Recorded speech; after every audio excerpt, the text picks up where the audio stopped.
This is a really fun episode where you are going to learn about getting ready for birth from the perspective of a pregnant woman. I think you're going to love it.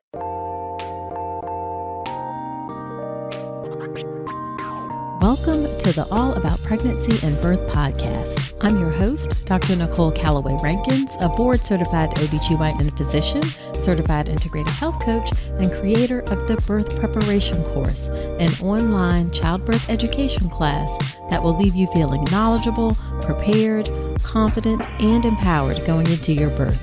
Quick note, this podcast is for educational purposes only, and it's not a substitute for medical advice. See the full disclaimer at ncrcoaching.com/disclaimer.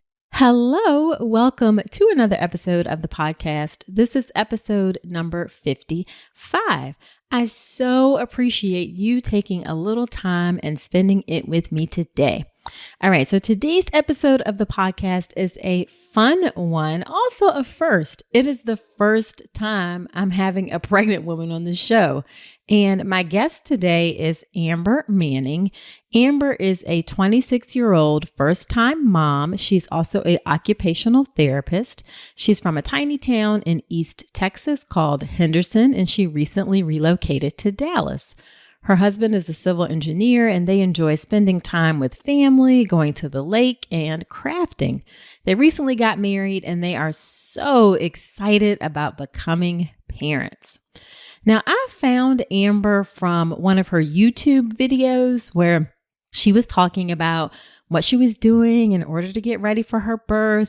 And in part of the video, she talked about using this podcast. And also, she's part of my online childbirth education class, the Birth Preparation Course. And she was so very thoughtful and insightful in her approach to getting ready for her birth that I asked her to come on and talk about it.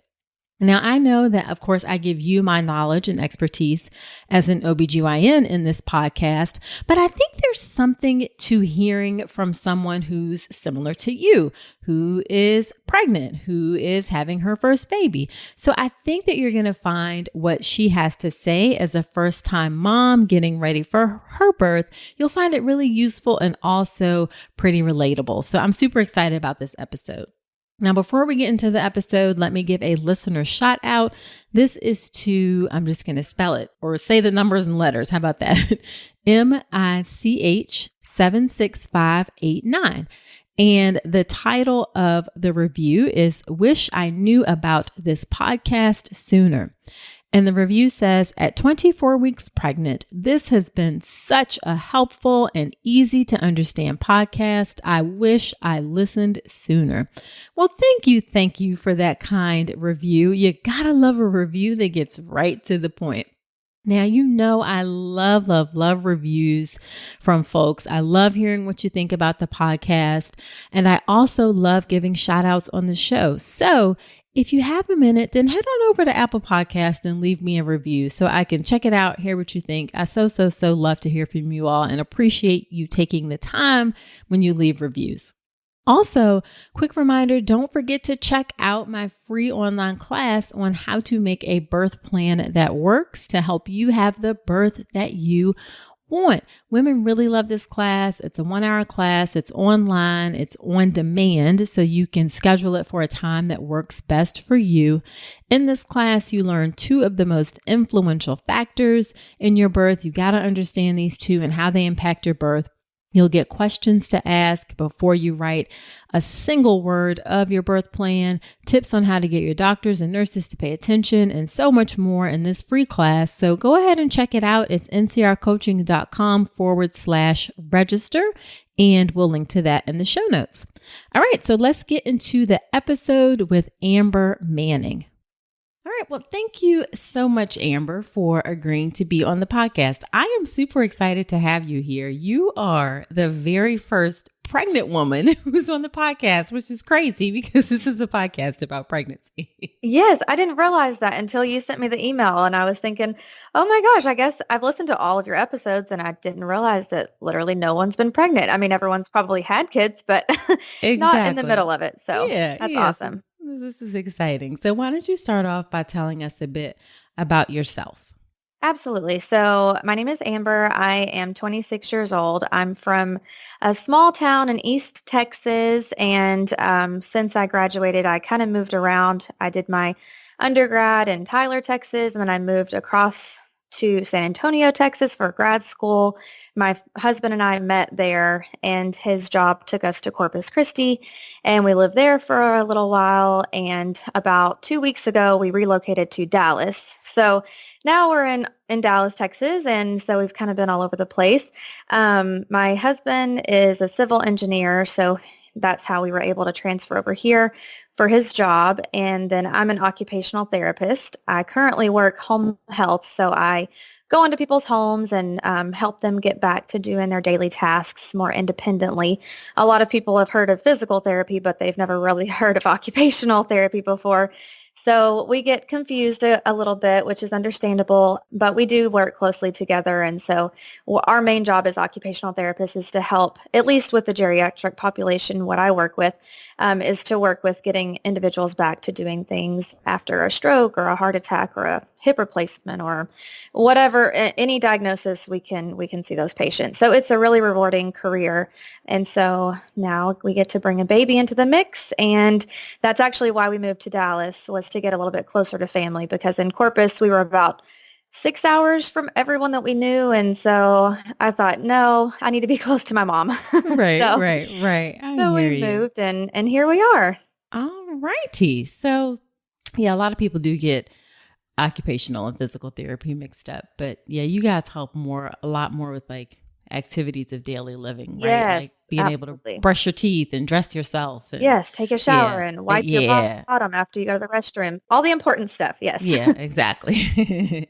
So, and you have been all over Texas, it sounds like. Yeah, all over Yeah, the place. yeah. So, when are you due? How far along are you? So I'm 25 weeks today, actually. Okay. And so I'm due April 2nd. So just a few more months to go. All righty. Do you know if you're having a boy or girl? Yes, it's a boy. So yay for that. Okay. We didn't really know what we wanted. It was a very unexpected period. So, but we actually waited to find out. We did a gender reveal at our wedding. We got married about a month ago. So we did the blood test at 10 weeks, but we kept it a secret from ourselves and everyone else until we were about 20 weeks. So it was hard not to look in that little envelope for 10 weeks.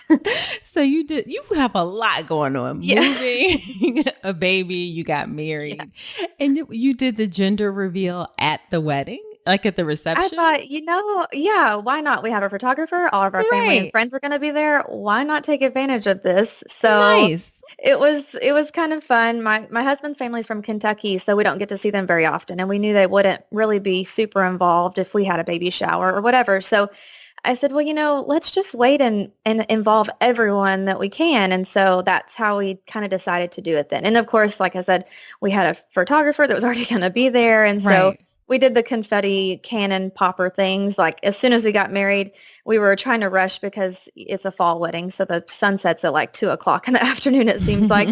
And so we got married, ran down the aisle, and then came back out and popped the poppers, and it was blue. So there we go. Oh, that's pretty cool. That is Yeah. cool. So, were you trying to get pregnant, or did I hear you say that this was a bit of a surprise? Yeah, definitely not trying. We people say like, "Oh, did you plan this?" And I'm thinking, okay, so we were getting married. Obviously, I did not want to be 5 months pregnant at my wedding. So no, it was not planned.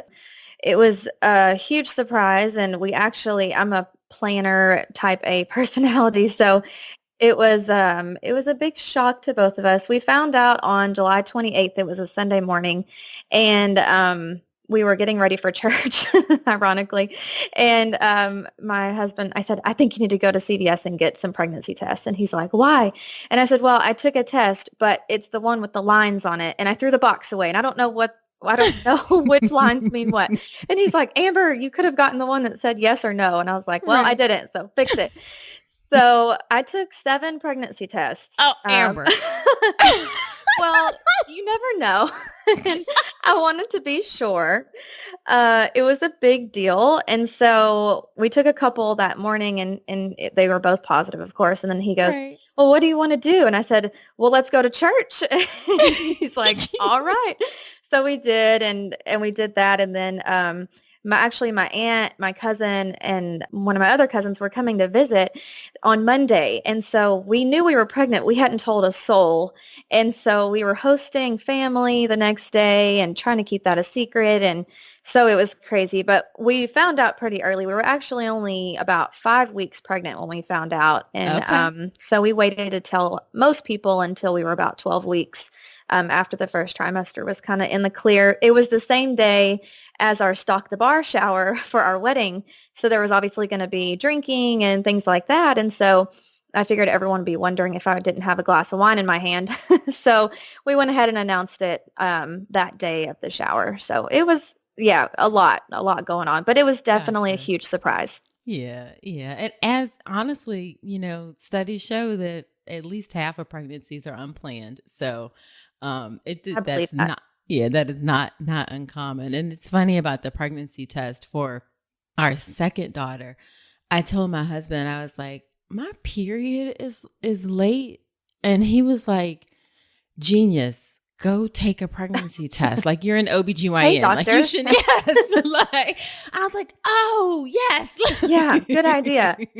And I wasn't deep pregnant. So, Oh my gosh. oh, goodness, that is hilarious. All righty. So, once it kind of sunk in that, okay, I'm having a baby, what did you do to start educating it yourself? Because I know I saw one of your videos on YouTube, and you clearly you went all in. Crazy. Yeah. A little bit crazy. Yeah. So that is what I do. Like I said, I'm a planner. And so for me, planning every single detail of everything that goes on in my life is just how I survive and it's how I function.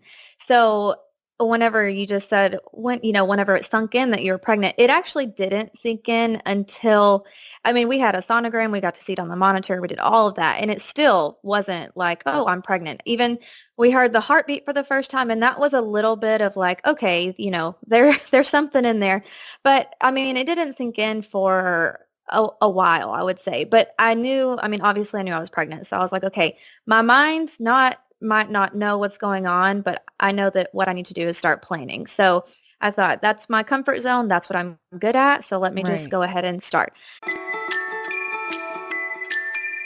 Let's talk about something most pregnant women aren't getting enough of: omega-3 DHA.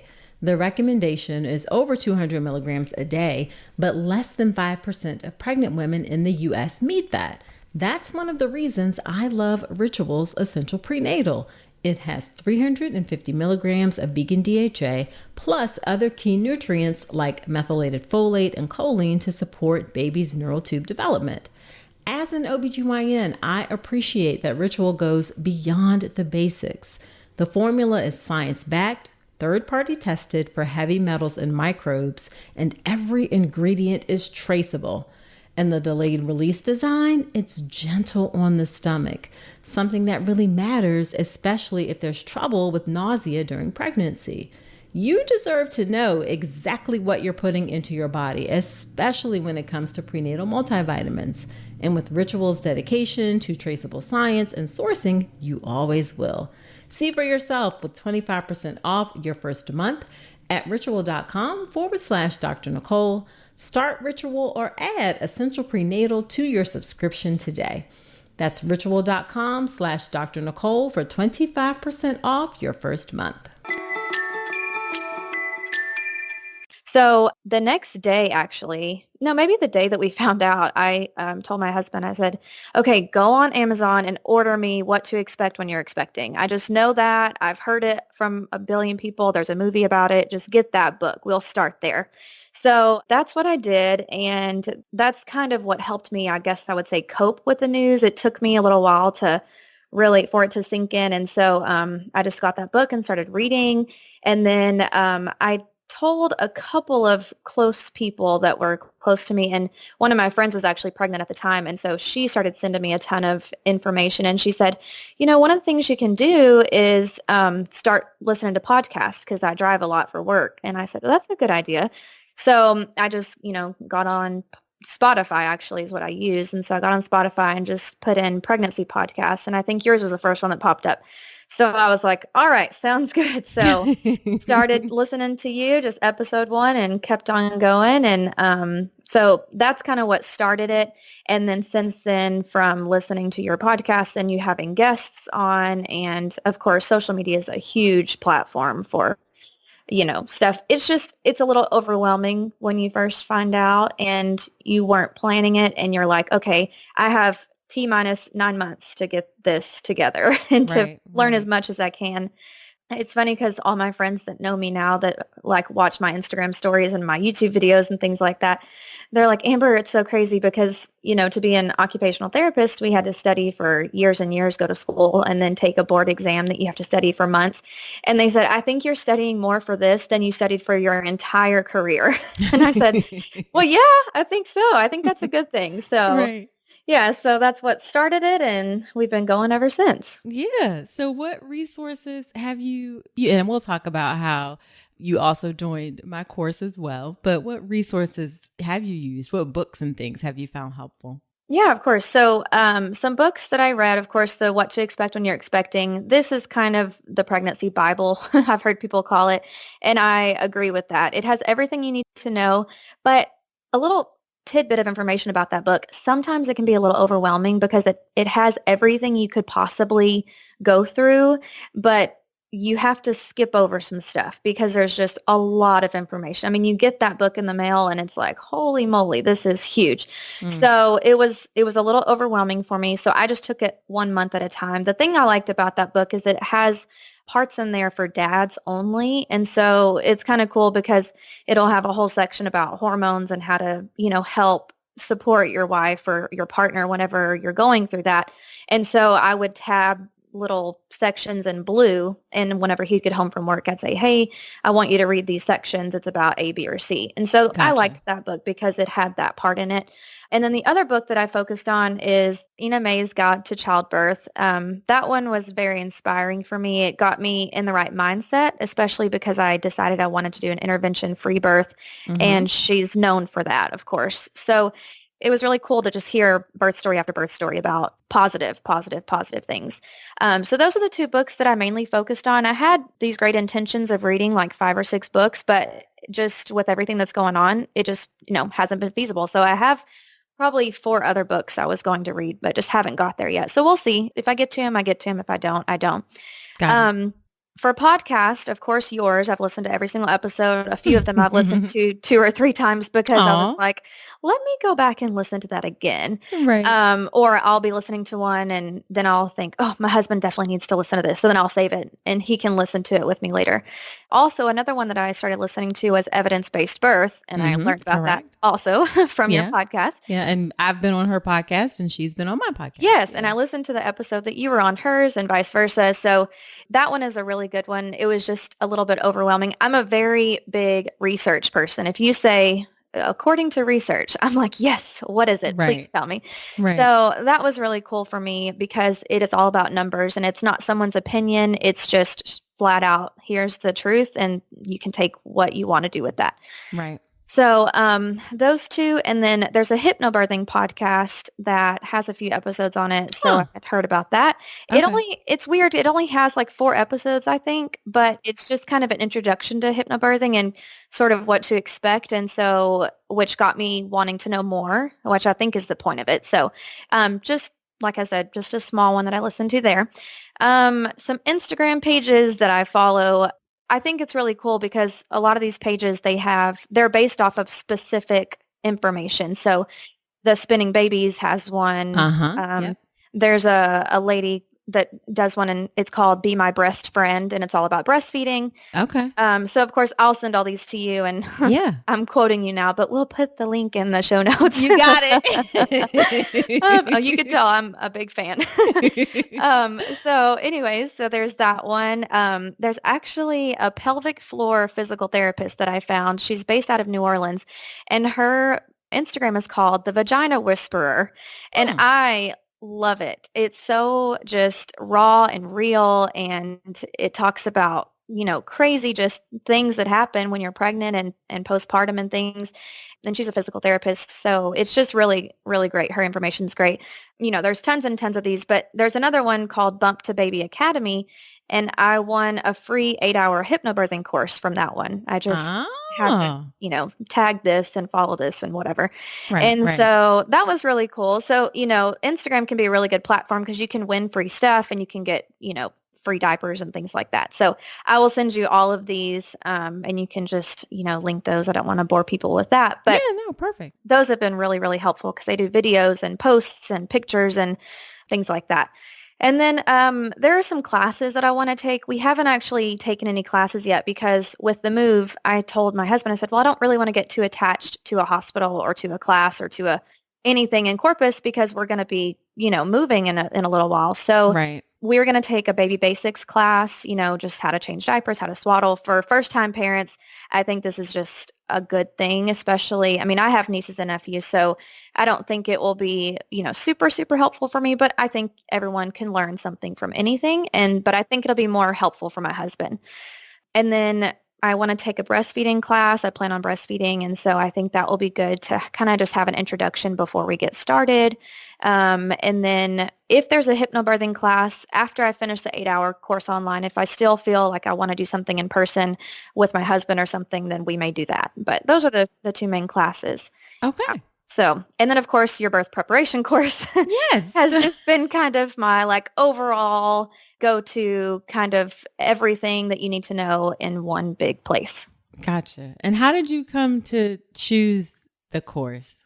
Well, it's so funny because I talk about it to people and they're like, wait a second, you're taking a course online on how to give birth? Because I feel like the last few years this has started to become more popular, but I think your statistics on one of your podcasts one time were only 50% of people or even less than that actually take a birth preparation course. Yeah, and it just blows my mind that people can do this and not, but again, that's just my personality. And so, I heard about it on your podcast, of course, and, just heard you talking about it and thought, well, I don't know if I need that. And so I kind of, didn't think about it for a couple of weeks.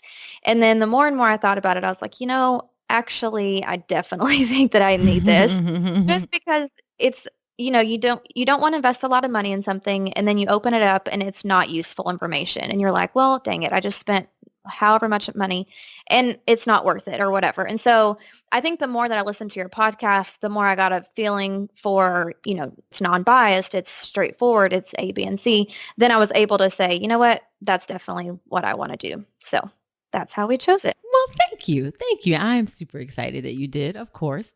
And have you gone through it? Yeah, I know you have actually, because I've seen some slides on Instagram. So I don't know why I even said that. So. Yes, it is so funny because I'll usually get in a hot bath and put a candle on, and then the people are like, it's so unsafe. But I put my laptop just sitting next to me or whatever, and I'll just listen to it that way.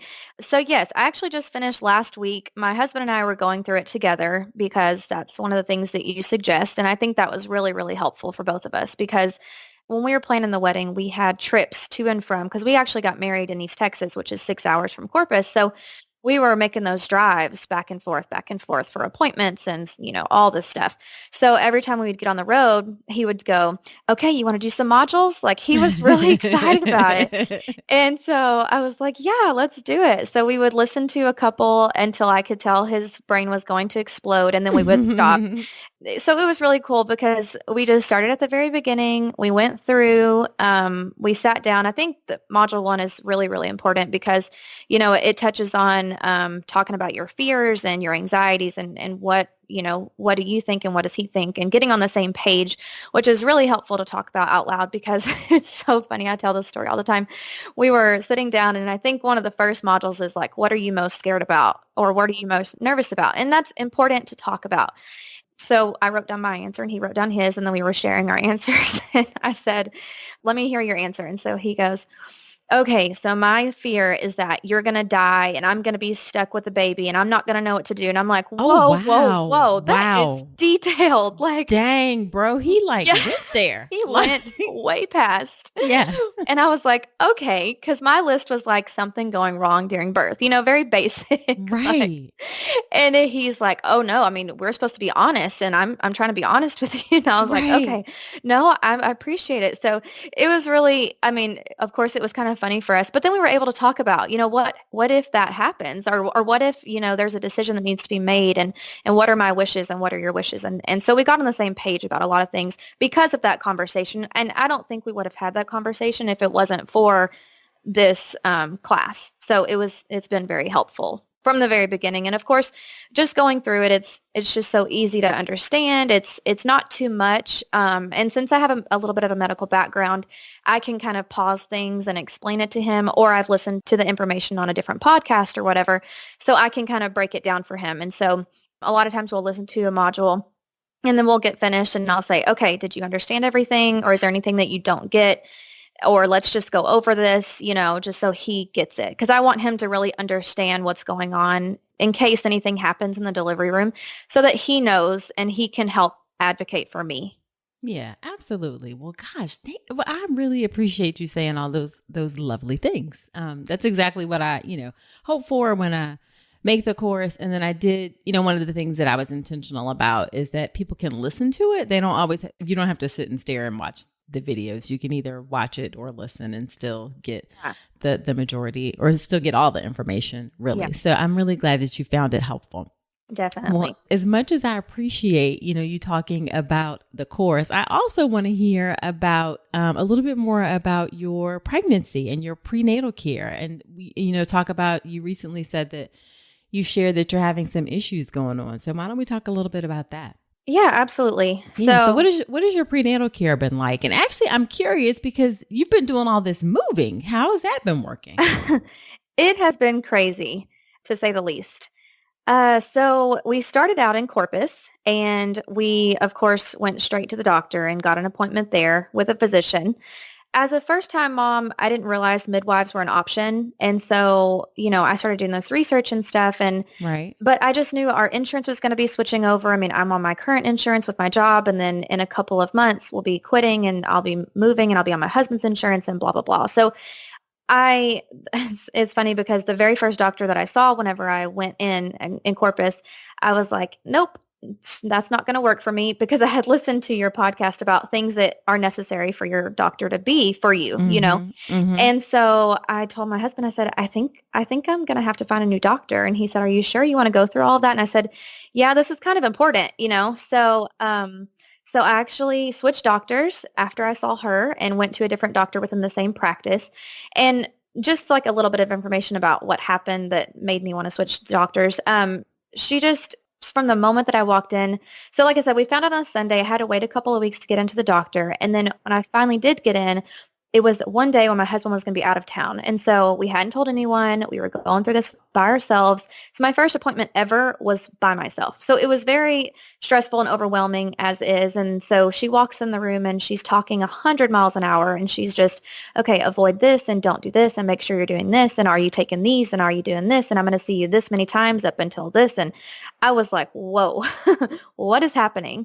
And at the same time this is going on, she's doing her exam. So like she's down there doing her thing and I'm trying to listen and pay attention and take notes, but that's kind of hard to do whenever you've got someone in your business. Right. So it was just bad. So I left automatically and was like, nope, not for me. So yeah, so we switched doctors. We got a new doctor and I really liked her. But then of course we moved to Arlington. So my prenatal care there in Corpus was good. Once I got that next doctor, she was very supportive and things like that. I didn't go over any of my birth plan or my birth wishes with her because I knew we'd be moving and there's no point in doing that with her. Right. So I didn't do any of that. So when we moved to Dallas, okay, so back up. When we were still in Corpus, we went in for our 20-week anatomy scan. And that's when she said that, okay, I have some news for you. She knows what kind of work I do as far as therapy. So I lift patients, I do have a pretty heavy job load. And so she said, most people I wouldn't even tell this because it's not a huge, huge deal. But with your line of work, I do need to tell you that you have low-lying placenta. And I was like, whoa, I've done all this research and I've never heard of that. So I'm amazed. What is this? And so she explained it to me. And she said, most of the time it will fix itself. It's not a big deal. It's very common. And 90% of women, it will correct and no problem. But the way she explained it to me was, I guess she wanted me to know that it can be a serious condition, and that if I don't follow her instructions, that it could be, more of a serious thing. So she said, if you were due tomorrow, you would be having a C-section. And I was like, wait. Yeah. Well, that's just not a good way to say that. And I know her intentions were good, but it was just the wording in that. And so it just automatically just freaked me out. Right.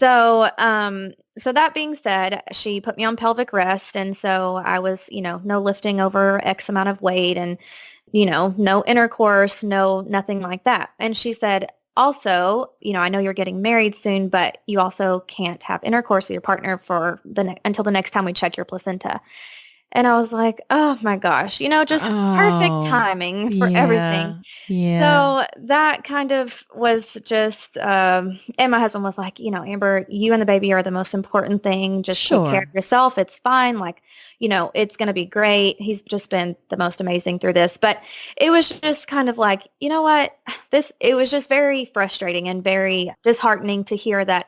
I thought automatically, oh my gosh, did I do something wrong? Have I been doing something that I shouldn't have been doing or whatever? Which of course you haven't. Yeah. But as a mom, you think it. Yeah. There's just no way around it. And so she said, no, these are the risk factors, A, B, and C. And I'm like, but I'm none of those. And she's like, exactly. So you didn't do anything wrong. And so I said, okay, that's fine, I guess. So I've been on pelvic rest since then. And that was, I think, like back before the wedding. So for the past like 6 to 8 weeks, I've been on pelvic rest. So no, any of the things I just mentioned. Okay, so flash forward, and now we do have a doctor in Arlington, and we actually just saw her today for the first time. So I was really excited because I was thinking, I want to see this lady before I go on the podcast so I can share my experience. Right. So yes, we had an appointment this morning, and when we went in, it was, really great. The vibe was really good. And my husband was like, he was there with me this time. So it was great. Had all the support. And I'm much more informed now about things. So I know what to expect and all of that. So we went in and she said, everything looks good. We're going to check your placenta at your next visit. I couldn't do it today. I'm booked, blah, blah, blah. So I said, okay, no problem. And I said, so are you going to be the doctor that I have? Because she's in a practice where there's like 6 or so doctors. I'm not sure. And so I said, I'm aware that, you may or may not be the person that delivers. It'll be whoever's on call, but will you be the one that I'm seeing for most of my visits? And she said, yes.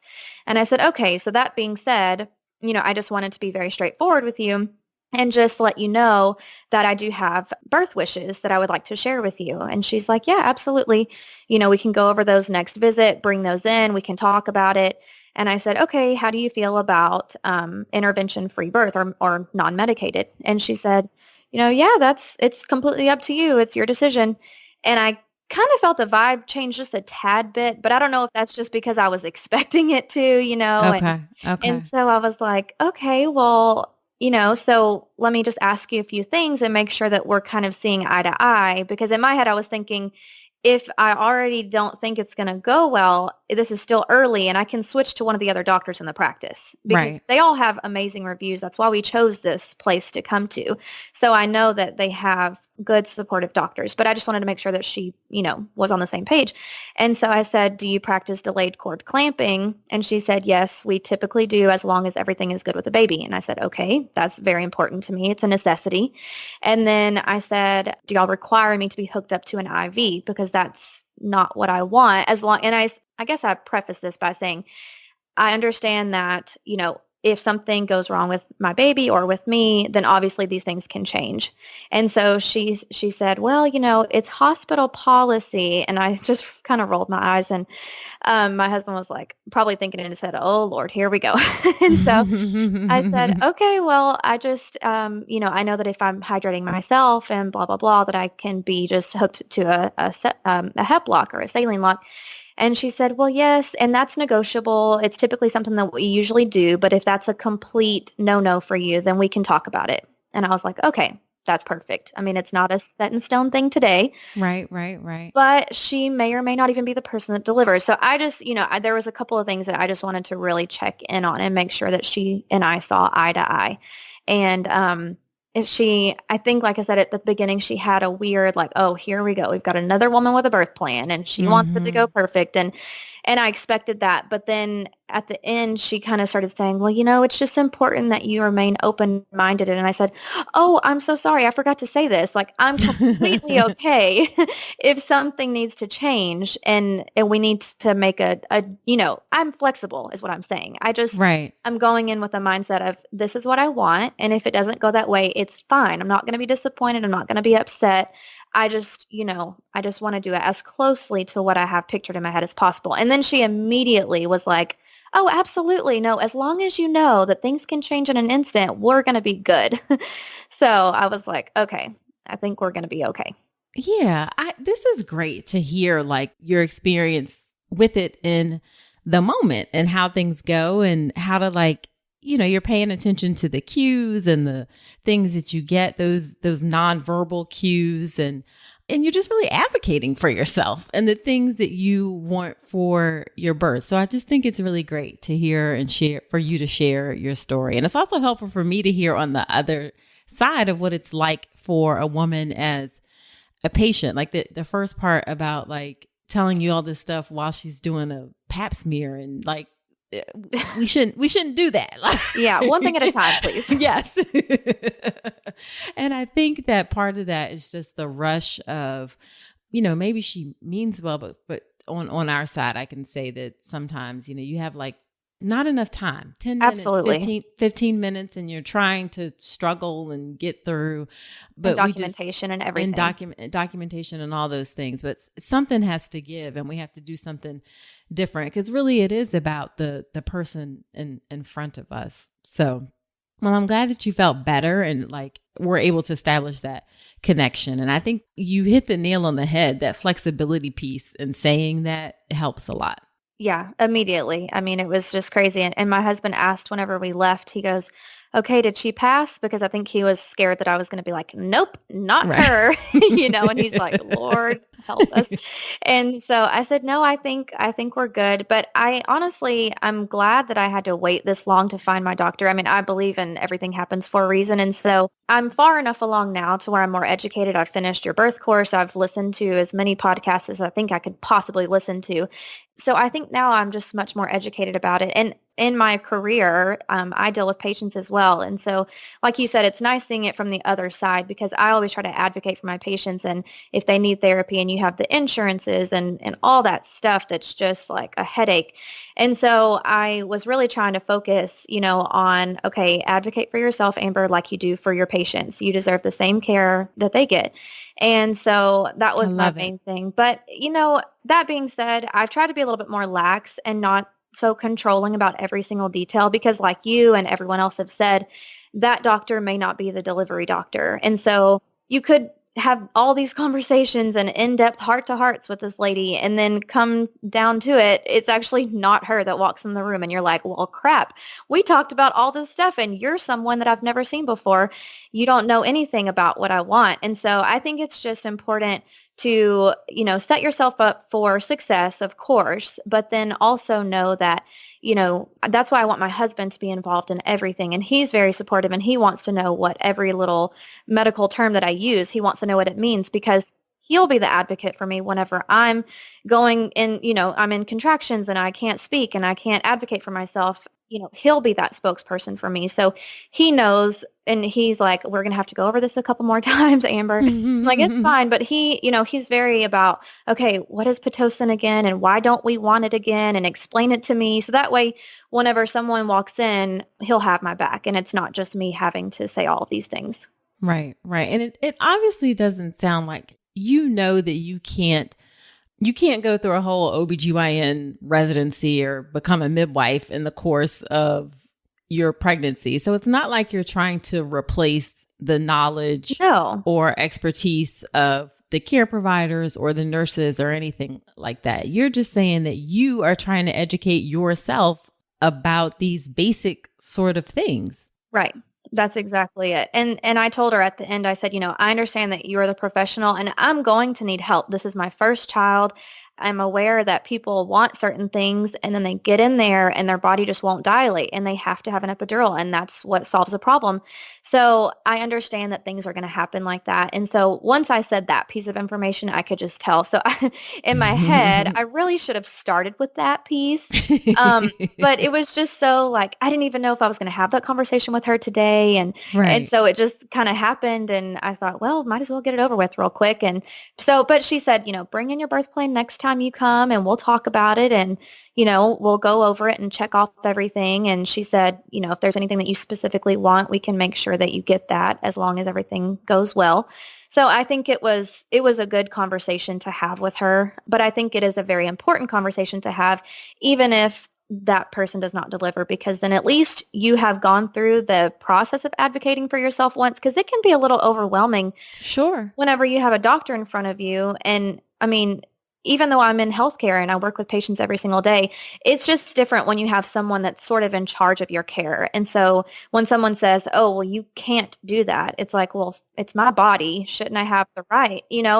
And we're not even in delivery yet. So the fact that you're already telling me that I can't do this, well, how do you know that? Because I watch videos all the time on women giving birth in their homes where they're eating and drinking and in a tub full of water, and they're happy-go-lucky. And so I know that it's different with a hospital birth versus this. And that's probably why I would go with a midwife, maybe at a birthing center for my next child. But as a first-time mom, you're just scared that anything's going to go wrong. You're just nervous about every single detail. And so it just, for me and my husband both, it was just peace of mind being in a hospital, so that if anything did go wrong, we have a NICU right here. We have all these machines that we can, we've got blood transfusions and things like that. I mean, just all of those things were very important to us, at least the first time around. Yeah.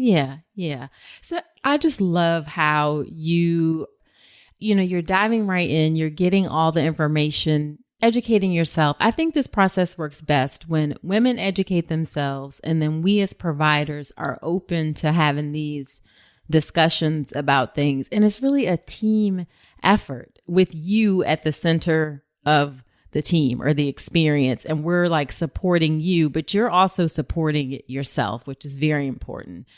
So like you said, how a lot of women sort of I'm just going to show up at the hospital. That always kind of makes me like, I don't think you want to do that. Like, good luck. Yes. Like things go better if you invest some time and energy into it. So right. Exactly. Even if you've only heard of it one time, there are certain things that I'm like, oh, I don't want to really think that something could go wrong. But if it does, at least I've heard its name before. And then it's not like a foreign thing that's happening. Yeah. So yeah. Finding something to wear during pregnancy shouldn't feel frustrating. And with Armoire, it's actually fun. Armoire is a clothing rental membership that gives you access to high quality, beautiful pieces that fit your changing body and your style. You take a quick 5-minute style quiz, pick what you love, and fresh styles show up at your door in as little as 2 days. I recently tried Armoire and y'all, I loved the dress they sent. It was flowy, flattering, and it had pockets. I felt so good wearing it. You know that feeling when something just fits right? That's what Armoire delivers. And for you, Armoire is the answer to feeling cute and confident in maternity clothes without spending a fortune. No more clutter, no more wasting money on clothes that won't fit in a month. Just stylish, feel-good options on your terms. Right now, my listeners can give Armoire a try and get up to 50% off their first month. That's up to $125 off. Just visit armoire.style/Dr. Nicole. That's armoire.style, ARMOIRE.style/Dr. Nicole to get up to 50% off your first month and never worry about what to wear again. Try Armoire today. So how have you managed to reconcile the fact that you are definitely a planner, but dealing with the fact that birth can be unpredictable? How have you managed to reconcile that? I'll let you know when I figure it out. No, I'm just kidding. But sort of. Okay, so it's just been a roller coaster of emotions and things like that. And actually, this is one thing that I hadn't mentioned to you before. For my first trimester, I actually went through antepartum depression, and I didn't even know that was a thing. I didn't know that I have heard of postpartum depression, obviously. Right. So I experienced that, and I didn't know what it was. It was just like these feelings of like, oh my gosh, what's happening? And I think I may have mentioned it in a YouTube video or something, but I think what brought that on was the fact that I'm a planner. I have everything going great. I have all these appointments set up for our wedding. So in my head, it's wedding, wedding, wedding. And then all of a sudden, boom, this huge rocket comes in and blows up our life. And to be honest, I was not excited at all. And as a pregnant woman, you're supposed to feel, that's what I love saying, you're supposed to feel A, B, and C. You're supposed to feel like, oh, I had this miracle inside of me and it's just, I'm birthing life and blah, blah, blah. But really and truly, it's a taboo topic, but people should be able to feel the way they want to feel. And if that's not great, that's okay. So I think for me, I think that's actually what sent me into that antepartum depression. And thank God it only lasted my first trimester. It didn't. Second trimester came and it's like, oh, I'm back to normal again. I'm good to go. But I did have that. And I think it's because another reason I didn't share that I was pregnant with a whole lot of people, like a couple of really close friends and my mom. That's all that knew. And so for me, I talk about things. I talk about taboo topics. I mean, I have a YouTube channel. I talk about things on Instagram and that's how I cope with things, is just talking it out. Even if it's on social media to no one, it's beneficial for me and therapeutic for me to just talk things out and get it out in the open. And so, with me not being able to do that for 12 weeks, it was really, really, really tough. And so I just kind of thought, you know what, the best thing I can do is just plan for it. And so we started doing that, and that made me feel a little bit better. But it was just all the feelings of like, okay, I didn't ask for this baby. It's not that I'm not going to love it once it's here. And now looking back on it, it's crazy because I'm like, how did I ever feel that way? I'm so in love with this little thing that's inside of me.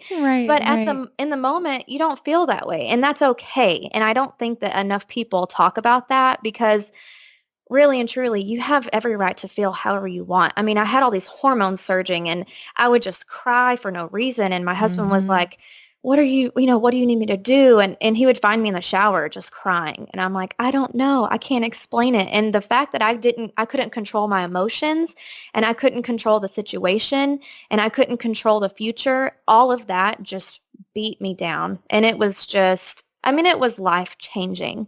And I can't say enough that you should be able to feel how you want to feel. And if you are not excited about being pregnant, that is okay, because it will come with time. And it did. As soon as I announced my pregnancy, it was like, oh, okay, everyone's excited for me. I'm getting to share in this joy with people. And everyone starts to say like, oh, I can't wait to see what it looks like. And we can't wait to see if it's a boy or a girl. And then you start having those really positive feelings. But for the first 12 weeks, maybe 14, I did not feel that way. And so I think that for people that are control freaks and type A personality, it can be really difficult, especially if you're not planning the pregnancy. If it's just random and it just pops up and it happens and you're like, whoa, I did not ask for this. My body's going to change. I mean, I'm getting ready to fit into a wedding dress. Are you kidding Right. me? Right. I had to cancel my bridal portraits. I had to get my dress altered a week before my wedding, which is stressful. I had to change some things around. And so for me, that was just like, I don't, sometimes you just can't. Yeah. And Yeah. so, And then I guess you also realize though that you are strong and you get through it and yeah, you do it. you learn things about yourself that you didn't know that you had or that you didn't know that you could do. And I'm a typically a very positive, like glass half full kind of person. I always try to bring light and laughter wherever I go. And so for me, that first 12 weeks to be going through depression, it was like, wait a second, this isn't how I'm supposed to be feeling. And so then you feel guilty for not feeling great about it. And then you're like, wait, so that's just this horrible cycle that you keep putting yourself in. And then you don't want to tell people that you feel that you're not excited because then people look at you like, oh my gosh, you have a baby inside of Mm-hmm. you. There are people that are trying to get pregnant or have had miscarriages. And I have friends that have gone through all of these things. And so it's hard to talk about because from my end, it's a different sort of disappointment. But for other people, it may be that they cannot conceive or that they had a miscarriage or that they had a stillbirth or whatever.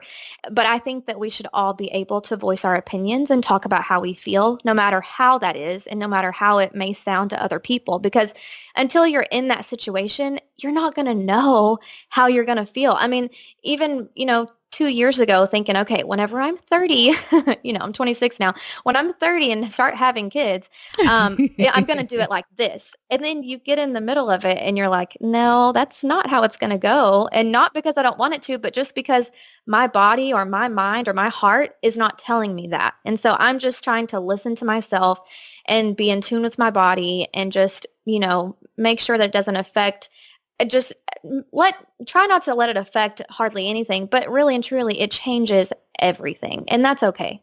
Yeah. Yeah. Well, I love that. I think that is a great way for us to wrap things up. This has been such a great conversation. I love everything that we've talked about. And I think women are going to find this so incredibly helpful and just real and, relatable about all of the things that you're going through. And of course, you know that you're going to have to come back after you have your baby and tell us. Of course, I would love to. And I can't wait to see how different it is Yes. from now being like, "Hey, remember 4 months ago? Yeah, Right. that's not how it went."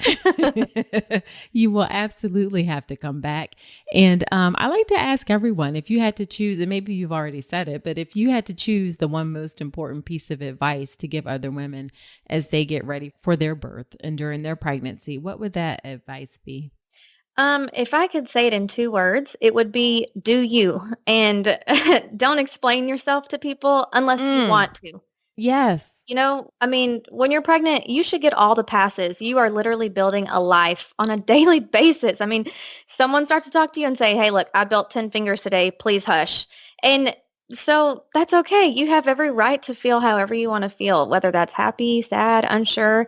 Just be patient with yourself. For me, I just had to take it one day at a time, one feeling at a time, sometimes 5 minutes at a time. That's all that I could manage. And Hmm. things are going to change overnight. So just take a breath in and out. And sometimes I think someone said on your podcast, doing nothing is sometimes doing something. Was that Keisha? Yeah, that was Dr. Yep, that was Yes. Keisha. Yep, you got And I it. was like, that is perfect. So I think all of that in a lump sum is just do you and don't feel bad about it. Love it, love it, love it. And then, of course, I'll ask if someone is thinking about enrolling in the birth preparation course, what would you tell them? Easily 120% get it. It's worth it. It will give you all the information you need without you having to use 100 different resources that you may or may not be able to trust. And so I think coming from a standpoint of, you being an OBGYN and obviously having personal experience as well as professional experience, it's a necessity. I wouldn't let any of my friends get pregnant and have a baby without going through this course. So look at you. You are so kind. I swear, y'all, I didn't pay her to say that. No, I promise. All right, Amber. Well, where can women connect with you? I think you maybe mentioned it before, and of course, we'll link it all up in the show notes, but where can women connect with you? Yeah, absolutely. So I have a YouTube channel. It's called Amber Actually, Amber, Actually. And that's just basically where I talk about, lately it's been pregnancy, but it's been other things like, switching from being a student at a university to the real world. And that's a big change. And so it's just about what actually happens in life and what people don't want to talk about. And so I talk about that there. And then my Instagram is really my platform. It's been it's where I talk about all my crazy pregnancy experiences and things that people are like, did you just say that? And I'm like, yep, I sure did. And so my Instagram is Amber_Manning_. So my last name is Manning, which still sounds so weird to say because I've only been married for like a few days. So, but I love it. Yeah. Yeah. Well, thank you so much again for coming onto the podcast. And like I said, you will be back for sure. Absolutely. I would love that. Thank you so much for letting me be here today. I enjoyed it. All right. Have a good one. You too. Wasn't that fun? I hope you enjoyed that episode as much as I did. And you also need to check out Amber's Instagram. She has lots of beautiful photos there, lots of fun posts. I think you'll enjoy following her. Of course, we'll link to that in the show notes. All right. Now, after every episode of the podcast, when I have a guest come on, I do something called Nicole's Notes, where I just go through my top 2 or 3 takeaways from the episode. So here are my takeaways from this episode today. Number 1, sometimes pregnancy is a surprise. Maybe a lot of times it's a surprise. And it may take you some time to come around and connect to this pregnancy and this baby. That is perfectly okay. There's nothing abnormal about that. It does not mean you're a bad mother. It doesn't mean that you don't want this baby. It doesn't mean that you should feel guilty or anything like that. Sometimes when things happen in life that you aren't quite prepared for, it just takes you some time to adjust to it. And that's it. That's all that it means and nothing more than that. So don't feel bad if you didn't initially connect to your pregnancy. That is not abnormal. Number 2, and I've said this before, but it bears repeating, you have to be flexible about your birth plan, birth wishes. Birth is an unpredictable process. And none of us can plan birth. The only person who knows what's going to happen is the baby, and they do not share that information with us. So, of course, I want you to have wishes for what you want for your birth. But as Amber mentioned, it's really important to be flexible. And of course, I've said that many, many, many times before. So have a plan, but be flexible because birth is unpredictable. Again, that free class that I offer helps you with that as well. And that's ncrcoaching.com/register. And then the last point that I want to make is Amber's comment about how she decided to choose a hospital for her birth. She felt that for her and for her first baby, that it felt safer for her to have things like the operating room around, the NICU around if need be. And that is perfectly reasonable. I think there's a lot of sometimes backlash about giving birth in the hospital, and understandably so sometimes because it's not always a great place to be. But some people are, leaning towards home birth and birth center birth. And not that there's anything wrong with giving birth in a birth center or at home under the appropriate circumstances, but it's also okay to give birth in a hospital if you want. And it's okay if you feel like it makes you feel safer. It makes you feel more at ease or gives you peace of mind to be in a hospital for your birth. There's nothing wrong with that. So no one should make you feel guilty or anything because that's what you want to do. And that is what makes you feel right for your birth. All right, so that is it for this episode of the podcast. Be sure to subscribe to the podcast in Apple Podcasts, formerly known as iTunes or Spotify or wherever you listen to podcasts. And again, I would love it if you leave an honest review for me there. It helps other women find the show. I love to hear what you have to say. And I give shout outs on the podcast. And if you're not a member of my free Facebook group, All About Pregnancy and Birth, then definitely join that. You can search for it on Facebook. It's a great group to connect to other pregnant women, get your questions answered. I'm in the group. The community manager, Keisha, is a doula, but really the women in the group provide so much fun and helpful advice and tips and content. I think we're going to talk about, after this episode, how did you find out you were pregnant? That's a question that I always like to have folks answer. So hop on over to the group. You can find it on Facebook. It's called All About Pregnancy and Birth, or of course, we'll link to it in the show notes as well. And then next week on the podcast, I'm going to talk about gestational diabetes. I have gotten tons of requests to talk about this topic, so I'm finally going to tackle it. We'll discuss how it is diagnosed and how it affects pregnancy. So come on back next week. And until then, I wish you a healthy and happy pregnancy and birth. Today's episode is brought to you by Women's Wellness Coaching by Dr. Nicole Calloway Rankins. Head to ncrcoaching.com to check out my free 1-hour mini course on how to make your birth plan, as well as my comprehensive online childbirth education class, the Birth Preparation Course. With over 8 hours of content and a private course community, the Birth Preparation Course will leave you knowledgeable, prepared, confident, and empowered going into your birth. Head to ncrcoaching.com to learn more.